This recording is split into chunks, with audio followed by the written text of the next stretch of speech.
Yun, malaki talaga yung pagbabago ng tingin ng society sa aming mga artists mula nung pagsibol ng AI generated arts.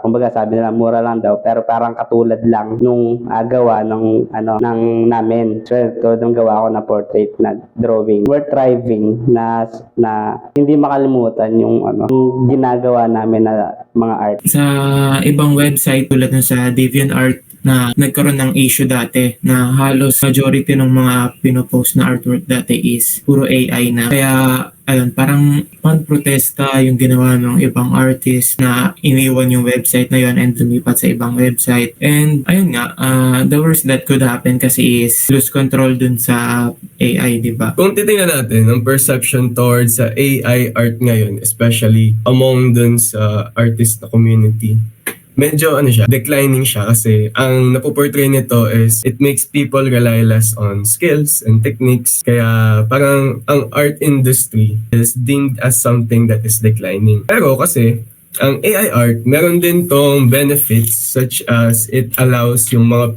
tao na hindi talaga sila artistic to be intrigued dun sa art na to, and it sparks them to be more imaginative, to have yung paano ba nila ma-achieve yung gantong itsura by developing their skills. So isa yun sa benefit na AI art.